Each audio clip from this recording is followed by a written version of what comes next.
students, in last class we discussed about magnetic field intensity due to a current carrying straight conductor, and we came to know about two very important concepts. One is that B equal to mu naught I by 4 pi r sine phi 1 plus sine phi 2.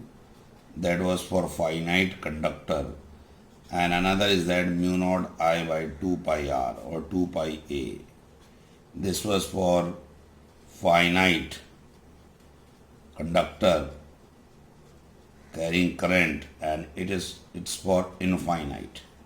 So these two concepts we have to remember when we have to solve the numericals. So I am going to start with a very simple question, that if it is given current carrying wire is along east to west with say 10 milliampere. Find the magnitude of magnetic field intensity at 10 centimeter below the wire. Now this is the case. Now such type of question, east to west, west to east, or any wire where the length is not that mentioned, certainly it's an infinite. So what is the concept for that? Is that B is what? Mu naught I by what? 2 pi r. So we'll put the values here. What is mu naught value? 4 pi into 10 to the power minus 7. 2 pi, very simple. What is current? I, 10 milliampere, 10 to the power minus 3. And R is 10 centimeter, 10 into 10 to the power minus 2. So solve it. You know that cut comes 2 into 10 to the power minus 7 into 10 to the power minus 3 upon 10 to the power minus 2. If I solve it, it will be 10 to the power minus 10 and plus 2, 10 to the power minus 8 Tesla. So I think this is the simplest question where you can find out the current carrying with the help of the formula mu naught I by what? 2 pi r. Okay. Now another question, I am going to take it and then we'll move on to the topic, and then that is the question that using Biot-Savart's law, obtain an expression, you have to obtain an expression for the magnetic field,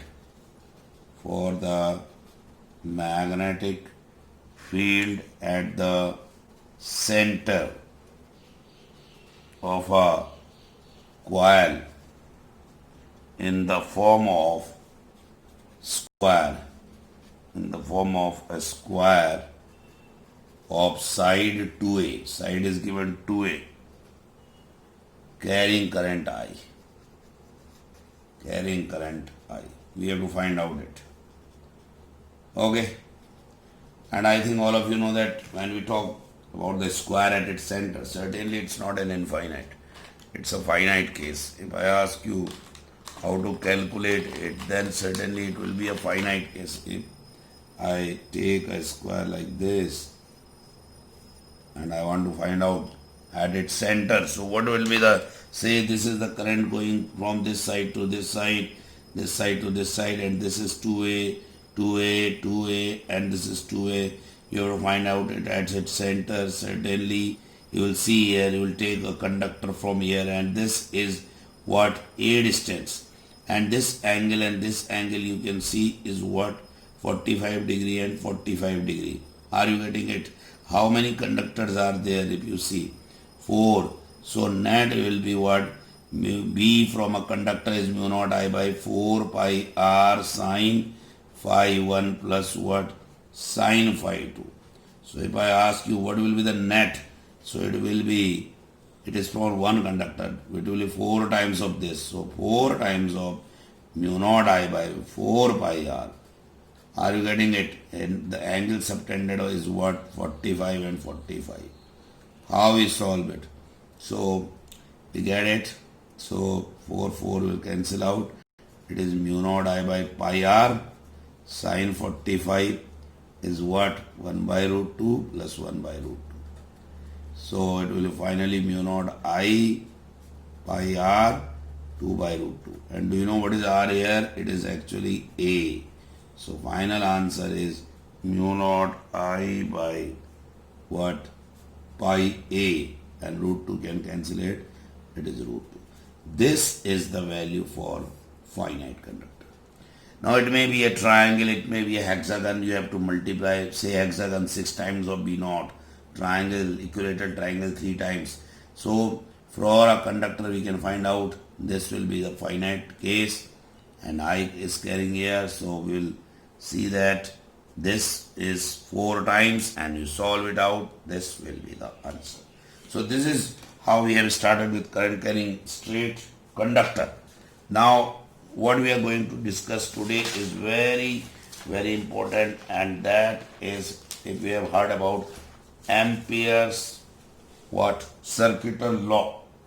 After Biot-Savart's law, we are going to discuss about a very important topic is what? Amperes circuital law. So Amperes circuital law, and later on we will go for its application. What is an Ampere circuital law? Very important. Do you know we have calculated the current through a conductor at a point, okay, but we can even apply Ampere's law like a Gauss law in electrostatic. What was the role of Gauss law in electrostatic? To find the electric field due to different type of bodies. Same is with the Ampere's law. We can find out magnetic field at any point due to different type of wires, and we can apply it. So how we are going to apply it? So I am going to write it according to Ampere's circuital law. And just remember how we are going, that the line integral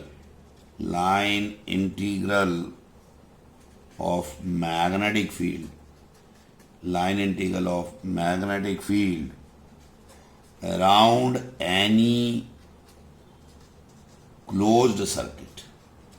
Remember, closed circuit is equal to mu naught, permeability, mu naught times the total current I threading or passing, we can even write or passing through that or particular this closed circuit. Okay, so we are going to apply it, and it is something like that Gauss theorem, you remember, 1 upon epsilon naught times the charge enclosed in a body. It is mu naught times the total current, but it's a line integral. That was a surface integral. If you remember, its formula will be written as B dot dl is mu naught times what? I. This is actually what? Ampere's law. Yeah, Ampere's, we can say Ampere's, very important. Like a Gauss theorem, we have an Ampere's circuital law. Are you getting it? And I am going to represent it. How we are going to say it? How? Say there is a wire like this, and there is a current carrying in this. Now we know that we will put a thumb on the wire, and we can find out the line of forces. So this will be the line of force like this. Are you getting it? At this point and this point. And this will be the element dl length, you remember, and this will be the direction of what? Magnetic field. So B dot dl is mu naught I. This is how we are going to say Ampere's law. This is a diagram. So we are going to talk about the proof for a straight conductor. We know B dot dl is mu naught I. Now we can prove it for a straight carrying conductor. So we are going to prove for what? straight current carrying conductor. Already we know what is the magnetic field due to a current carrying conductor. It is mu naught I by 2 pi r, or we can find out it from there only. Are you getting it? Now very simple. If this is the wire and you know that carrying a current, and you know that at this point it is dl, and the magnetic field is like this. I think all of you know magnetic field will be inside. This is I current, and say this is a radius r. Are you getting it? Now B and dl are tangential. B and dl are tangential along the same direction. So theta will be 0 here. So if I ask you what is B dot dl, you will directly say B dl cos 0. Cos 0 is what? 1. You can write B dl. So I am going to apply B dot dl will be what now? B dl cos 0. Cos 0 is already calculated. It will be B dl. B will be out. Integration of dl. Now, if I ask you what was the magnetic field due to this wire, we are going to use for, and you remember it was here mu naught I by 2 pi r. We have done numerical right now. So if I put mu naught I by 2 pi r, and integration of dl is what? L. And then mu naught I by 2 pi r. What is L? Is the 2 pi r. So 2 pi r to it. Do you know it proves mu naught I? So we can prove what? Amperes law from straight conductor theorem. We have done it, and it proves that B dot dl is what? Mu naught I. So this is how the proof of the what? Ampere circuit law takes place. Are you getting it? So again repeating, Ampere circuital law is like a Gauss theorem in electrostatics, but here it is B dot dl. It is a line integral in a closed path, and we can apply for different application. We can apply it to find of Ampere circuital law, and one of the application is what? Solenoid. Solenoid. I think most of you have gone through this topic in class 10. There was a, you know, that electromagnets, and when you take like a copper wire or any wire like in this form, helical shape, do you know that it acts as a solenoid? It is an electromagnet and it acts as a solenoid. So what exactly is solenoid? Actually, it consists of a long wire put in the form of a helix. If you see, it's in the form of helix, where the number of turns are closely spaced. Okay, and you know that length of solenoid is more than its diameter or radius. You see, the length is more than its diameter. This is the length of the solenoid. A solenoid, you know that it consists of large number of turns, and it is in this form. So now, if we see a solenoid, we will take a small section of solenoid, how it works, and how the magnetic field acts on it. Now, we have number of turns. We are going to take a section of a solenoid. Say one is this, another turn is this, and then this. There are 4 or 5 turns we have taken apart, and this is how the magnetic field passes away from it, and then it is passing away from it like this, like this, and then this, then this.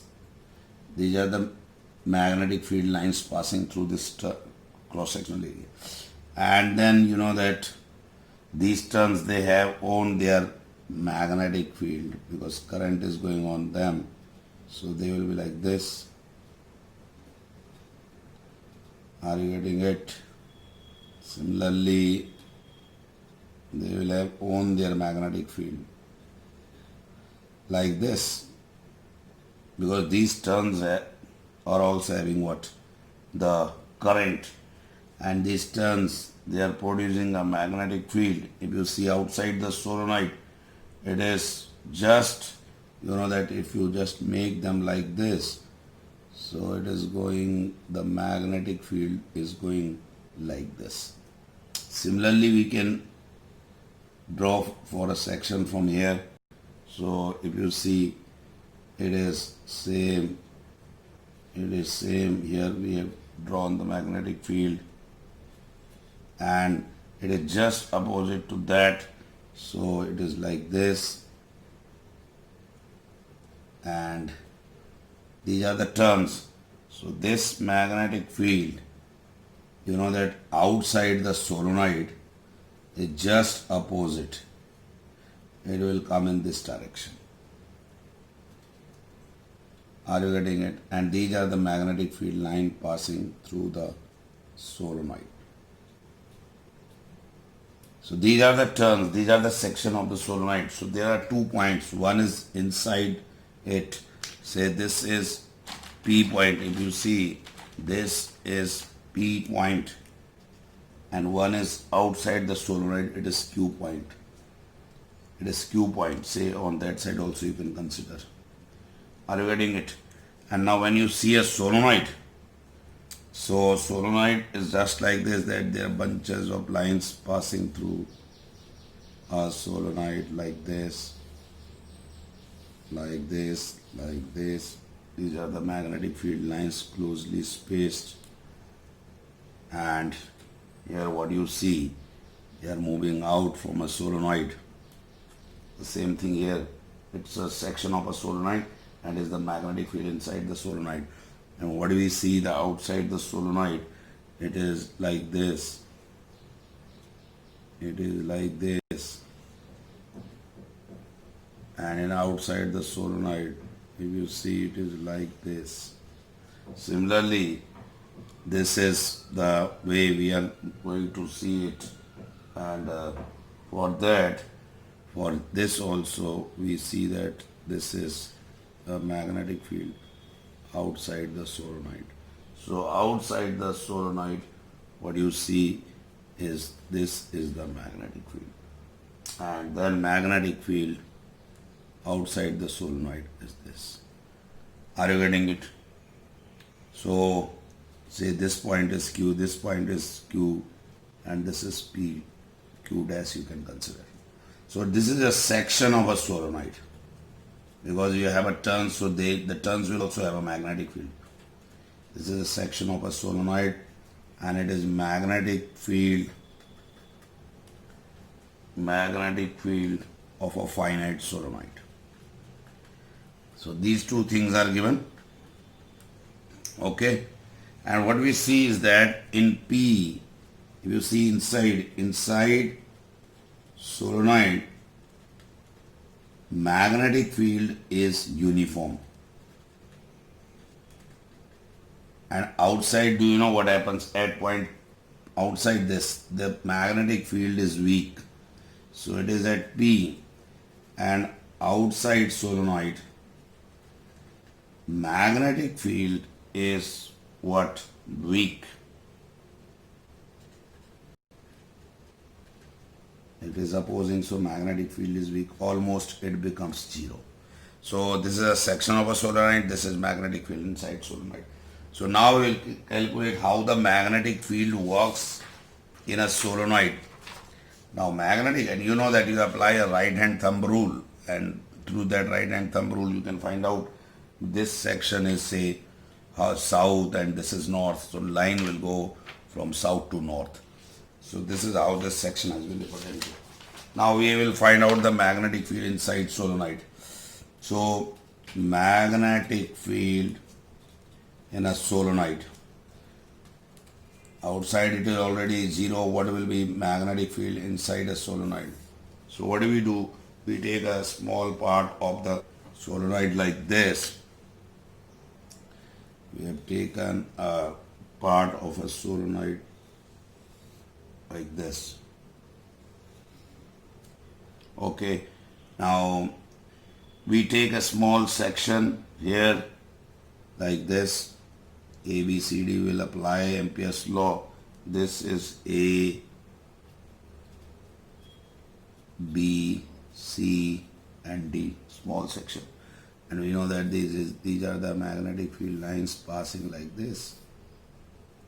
These are the magnetic field lines through the solenoid. Are you getting it? Like this. So we'll see, and this is point P. Here it is point P. Outside point is what? Q.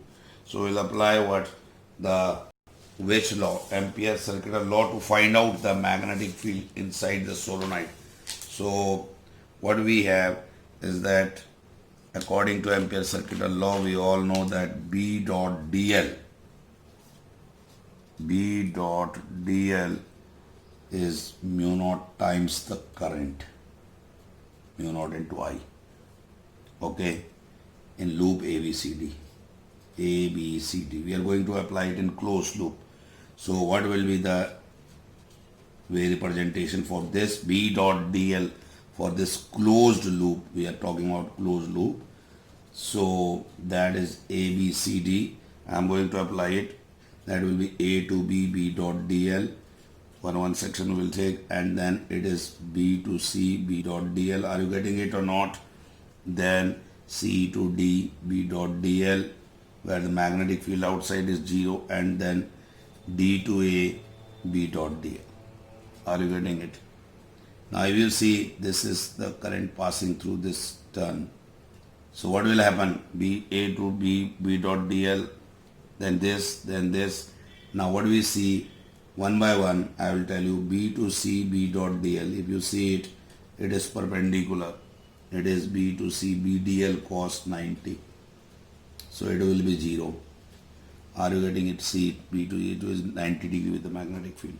Again, same thing. It is D to A. D to A is also what? B dl, B dot dl. So it is B dl cos 90.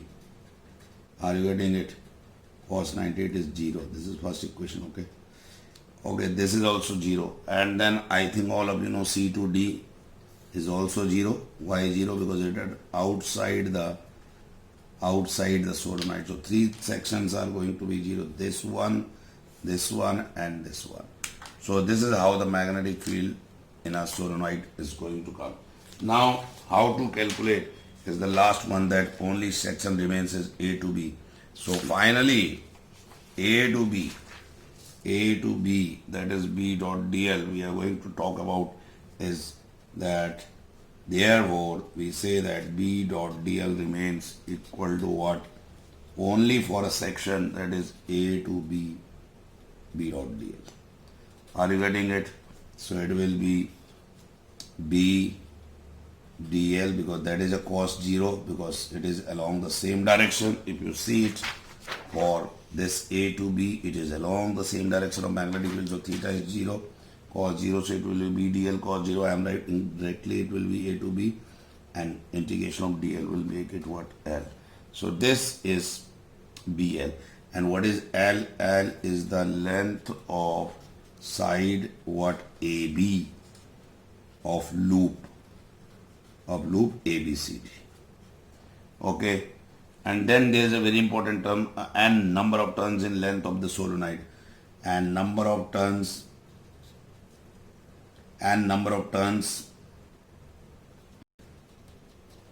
per unit length. So what are the number of turns per unit length? So n is number of turns per unit length, so n by L. So what are the number of turns in that part will be NL. Are you getting it? So at the last we know that the magnetic field is this, and BL,